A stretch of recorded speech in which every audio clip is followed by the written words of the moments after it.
Anda menyaksikan Kompas Bisnis bersama saya Breman Atenaya, saudara. Untuk mendorong daya beli masyarakat dan pertumbuhan ekonomi, pemerintah meluncurkan paket stimulus ekonomi selama 2 bulan, yakni stimulus untuk musim libur Juni dan juga Juli 2025.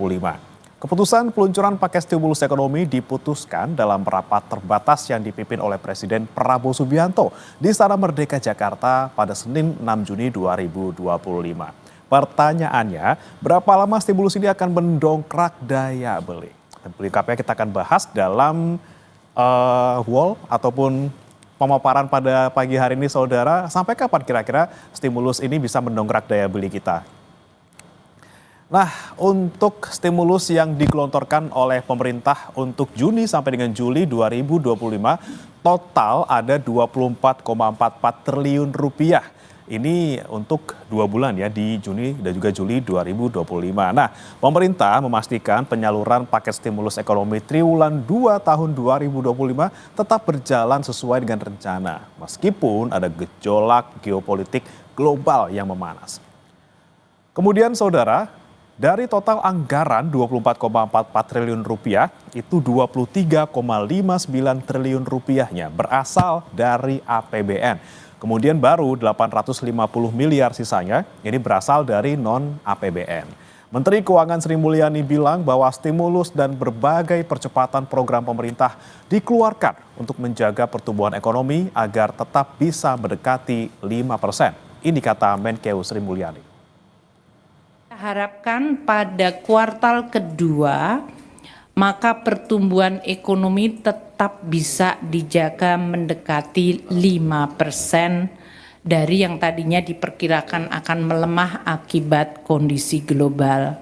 Dengan pertumbuhan yang kita tetap jaga, maka kemiskinan dan pengangguran terbuka juga diharapkan bisa turun lebih cepat.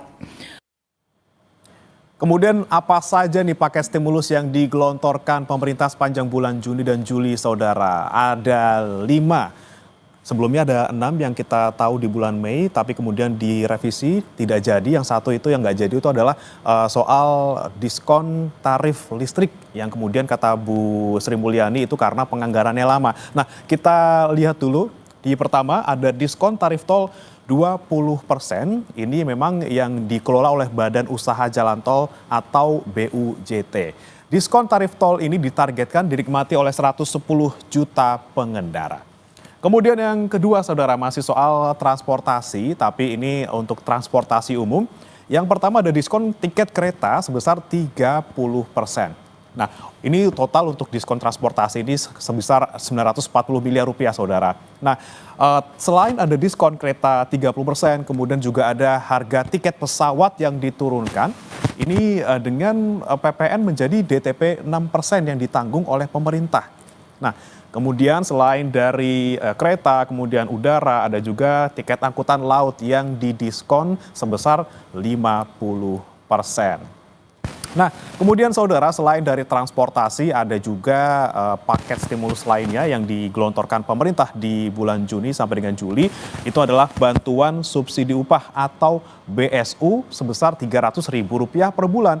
Atau dengan kata lain, setiap penerima akan mendapatkan Rp600.000. 300 di bulan Juni, 300 di bulan Juli. Kemudian saudara, ada juga di sini di nomor 3 ini, saudara, di subsidi upah ini itu disiapkan untuk pekerja dengan gaji di bawah 3,5 juta rupiah atau di bawah upah minimum provinsi. Jadi kalau misalnya gaji Anda di atas 3,5 juta, berarti jangan ngarep Anda dapat bantuan subsidi upah ini, saudara. Dan tentunya akan diberikan ini kepada 17,3 juta pekerja atau buruh. Kemudian juga akan diberikan kepada 288 guru honorer di lingkungan Kementerian Pendidikan Dasar dan Menengah. Kemudian juga akan digelontorkan kepada 277.000 guru honorer di bawah naungan Kementerian Agama. Kita masuk ke poin keempat, saudara, ini adalah perpanjangan diskon iuran JKK.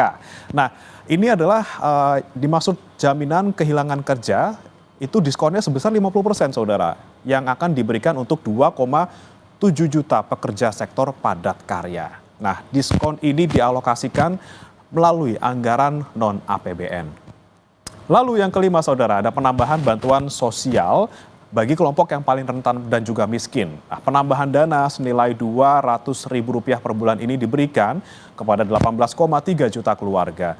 Selain itu ada juga bantuan beras 10 kg per bulan selama bulan Juni dan juga bulan Juli.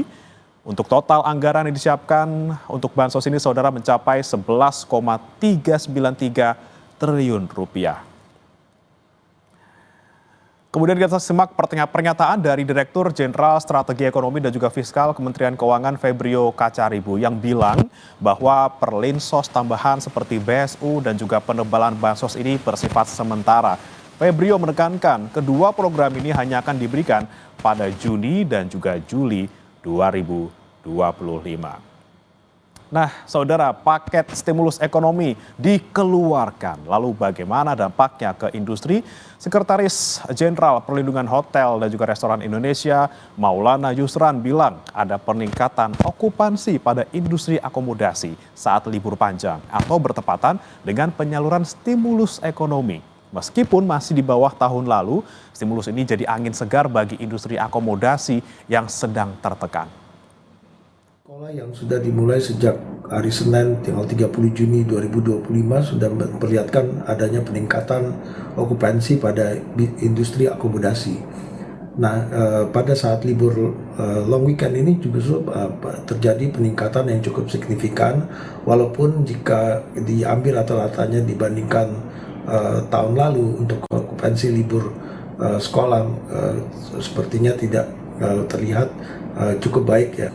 Kami berharap peningkatan okupansi itu bisa terjadi walaupun tidak terlalu signifikan peningkatannya, namun bisa dapat dinikmati atau menjadi penopang bagi industri akomodasi yang saat ini memang sedang mengalami tekanan cukup dalam. Saudara, saat stimulus ekonomi mulai diberlakukan bertepatan dengan libur panjang akhir pekan, kepadatan penumpang terjadi di beberapa stasiun di Surabaya, Jawa Timur. Manajer Humas PT KAI Daob 8 Surabaya, Lukman Arif bilang, secara kumulatif di libur panjang mulai hari Kamis hingga hari Minggu kemarin, Daob 8 melayani 191.171 penumpang.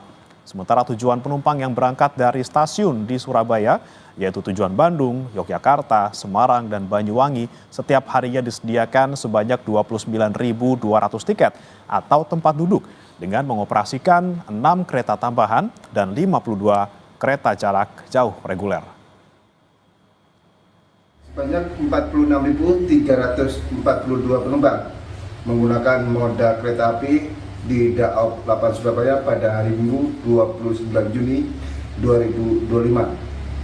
Dari jumlah tersebut sebanyak 22.102 penumpang yang berangkat, sedangkan penumpang yang datang di stasiun wilayah Daob 8 Surabaya sebanyak 24.240 penumpang. Usai jeda, saudara, Kompas Bisnis akan mengulas efektivitas stimulus yang digelontorkan pemerintah untuk mendorong daya. Kembali bersama kami di Kompas Bisnis, saudara. Bertepatan dengan musim liburan, pemerintah menyalurkan paket stimulus ekonomi untuk menggerakkan ekonomi. Sampai kapan kemudian dampak stimulus ini akan bertahan? Sudah bergabung bersama kami Kepala Ekonom Bank Permata, Joshua Pardede. Selamat pagi, Pak Joshua. Ya, Pak Joshua, bisa dengar suara kami, Pak? Selamat pagi, Bermana. Baik, selamat pagi, Pak Joshua. Pak Joshua, ini ngomongin soal paket stimulus ekonomi di bulan Juni dan juga Juli. Sebenarnya seberapa efektif nggak sih, Pak? Ini kan pas banget ketika berlangsungnya musim liburan. Terutama nih bagaimana kemudian efeknya untuk mendongkrak daya beli, kemudian konsumsi dan juga menjaga pertumbuhan ekonomi. Ya, kembali lagi, kalau tadi kita lihat dari sisi jumlah stimulus nominalnya ya 24,44 triliun, itu kurang lebih sekitar 0,1% dari PDB kita.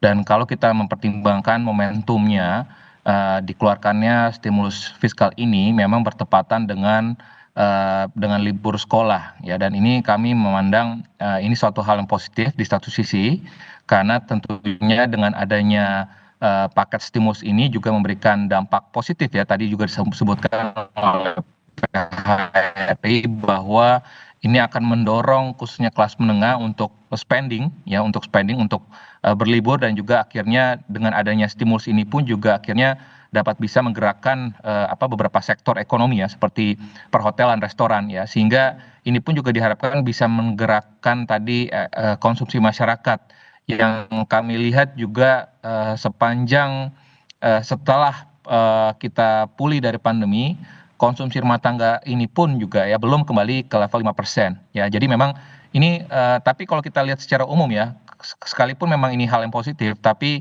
yang ingin kami cermati di sini adalah bahwa paket stimulus ini memang bukan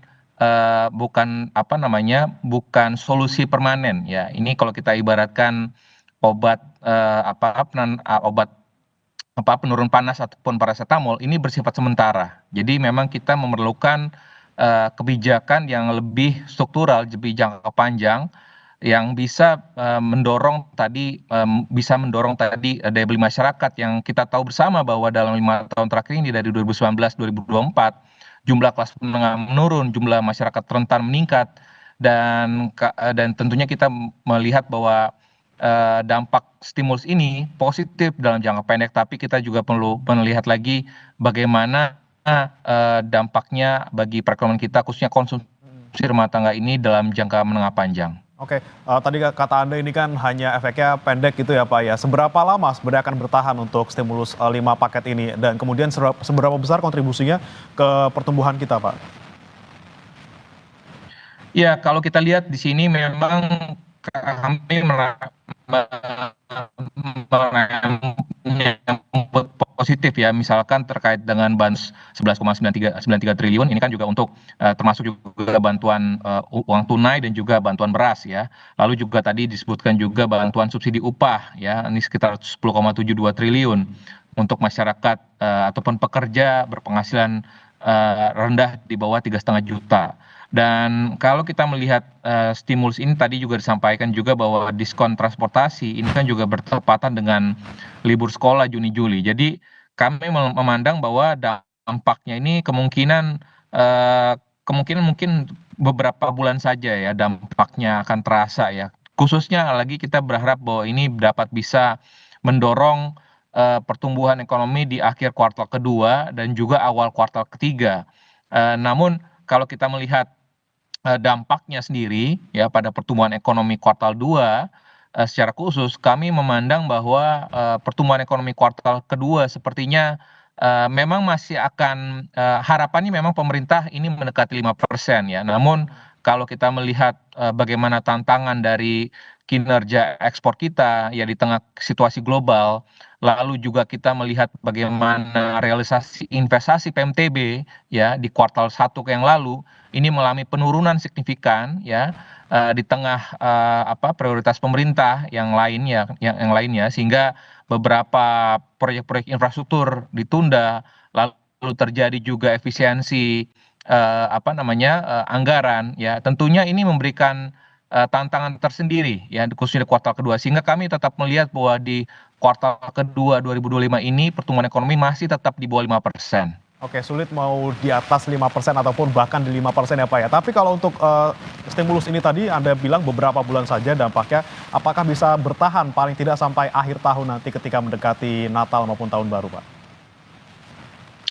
Ya, kembali lagi karena stimulus ini dikeluarkan ataupun diambil bertepatan dengan tadi ya, dengan libur sekolah dan juga kalau kita mempertimbangkan juga momentumnya, karena kalau liburan tidak ada uang kan percuma juga ya. Artinya liburan tentunya diharapkan ada tambahan ataupun ada uang ya, karena dengan itu masyarakat bisa belanja, masyarakat tadi bisa berlibur gitu ya. Karena kalau tidak ada uang, tidak ada tadi ada tambahan bantuan sosial dan juga bantuan subsidi upah, tentu masyarakat menengah tersebut ini tidak akan melakukan spending ataupun tidak akan berbelanja gitu ya. Jadi saya pikir momentum ini tepat sekali dan masih dan juga kita lihat di bulan Juni ini kan selain libur sekolah juga ada libur nasional juga ya, sehingga diharapkan ini dapat bisa menggerakkan tadi beberapa sektor-sektor ekonomi yang di kuartal 1 yang lalu pun juga kita lihat sektor seperti hotel dan restoran ini pun juga melemah ya, dampak dari kebijakan realokasi anggaran pemerintah atau bahasanya efisiensi anggaran pemerintah pusat, sehingga dampaknya tentunya kita berharap bahwa dengan adanya kebijakan paket stimulus ini dapat bisa menggerakkan perekonomian di jangka pendek, meskipun kami berharap sekali lagi pemerintah menyiapkan paket-paket kebijakan yang lebih struktural, ya, namun bisa berdampak jangka pendek juga. Oke, kira-kira kalau misalnya menurut Anda paket kebijakan yang lebih struktural dibandingkan kita hanya memberikan untuk jangka pendek saja, apa saja yang kira-kira harus diambil pemerintah, Pak? Ya, saya pikir beberapa, kalau menurut pandangan kami ada beberapa, misalkan cash transfer yang berbasis produktivitas, ya, artinya kalau kita lihat bantuan tunai yang juga diikat pada partisipasi pelatihan keterampilan, ya, atau pelatihan kerja. Artinya penerimaan manfaat ini diberikan insentif tambahan jika mengikuti pelatihan gitu ya, sehingga tadi misalkan yang tadi para pekerja yang kemarin di PHK misalkan, ya, diberikan insentif sehingga mereka dapat bisa meningkatkan skillnya. Lalu juga misalkan insentif perumahan, ya, ini juga kami pikir ini juga bisa berdampak positif, ya, khususnya untuk masyarakat berpenghasilan rendah. Lalu juga berkaitan juga dengan diskon listrik, ya. Sebenarnya ini kami juga melihat bahwa dampak diskon listrik ini dampaknya lebih menyeluruh, ya, artinya seluruh Batal lapisan ya, Pak, ya? masyarakat, khususnya masyarakat rendah, masyarakat berpenghasilan rendah ini tentunya akan bisa mengangkat konsumsi di masyarakat golongan tersebut gitu ya, sehingga karena dibatalkan inilah sebenarnya sangat disayangkan, ya, meskipun kami memandang bahwa ini juga diharapkan bisa memberikan dampak positif. Lalu di samping itu juga misalkan perluasan dari PPNDTP, ya. Ini juga kami melihat bahwa insentif ini memang difokuskan pada barang-barang esensial, ya, dan juga semi esensial, misalkan produk-produk lokal UMKM, juga barang konsumsi Ya, pokok, ya. Pak Joshua? Lalu dan ini juga untuk bisa merangsang tadi berumah tangga yang dijual oleh pelaku UMKM lokal gitu ya, sehingga harapannya ini dapat bisa menggerakkan kembali lagi ekonomi nasional. Oke, tadi ada peningkatan PPN DTP, kemudian juga pelatihan, dan sampai sebenarnya kita butuh juga nih diskon listrik yang kemudian kemarin dibatalkan. Tapi kalau kita lihat kemampuan APBN kita, Pak Joshua, ini kan memang kita lagi defisit gitu ya, walaupun bagian yang diambil 24,44 triliun ini tidak seberapa jika dibandingkan APBN kita yang mencapai 3 ribuan triliun. Anda melihat seperti apa dari APBN kita, apakah masih kuat untuk bisa memberikan perlindungan sosial ini? Ya, kalau kita mencermati misalkan ya anggaran MBG yang seperti yang dilaporkan oleh Kementerian Keuangan, realisasinya pun juga belum 100% ya sampai dengan bulan Mei yang lalu. Sehingga harapannya masih ada ruang-ruang anggaran yang bisa dioptimalkan untuk stimulus lainnya, ataupun bisa mengoptimalkan belanja-belanja yang lebih produktif misalkan. Ataupun juga misalkan pemerintah juga bisa mengkaji ulang ya terkait juga dengan bagaimana upaya meningkatkan PMTB ataupun investasi, ya, karena ini sangat krusial dan penting. Oke. Bagaimana tidak, karena 30% dari ekonomi kita itu adalah investasi. Oke. Dan investasi bank ini berkontribusi lebih dari 70%. Sehingga kalau tanpa adanya investasi fisik, ya, tentunya ini akan bisa berdampak kurang bisa mengangkat pertumbuhan ekonomi kita, dan sehingga perlu ada kembali lagi skala prioritas, ya, karena di satu sisi kita juga melihat bahwa ada risiko tantangan geopolitik di Timur Tengah dengan adanya kenaikan harga minyak mentah yang akan bisa mendorong kenaikan subsidi energi. Namun di sisi lainnya pun juga pemerintah harus bisa lebih mengkaji ulang lagi kaitan prioritas belanja yang notabene harus bisa dirasakan oleh masyarakat penghasilan rendah, dan juga bisa mendorong tadi pertumbuhan ekonomi dalam jangka pendek. Oke, skala prioritas pemerintah menjadi penting, kemudian tidak hanya membuat ataupun memberikan kebijakan yang hanya berjangka pendek, namun juga berjangka panjang, terutama tadi untuk mendorong investasi ya Pak Joshua ya, untuk kemudian bisa lebih signifikan mendongkrak pertumbuhan ekonomi kita. Terima kasih Pak Joshua Pardede, Kepala Ekonom Bank Permata, sudah bergabung bersama kami di Kompas Bisnis. Selamat pagi.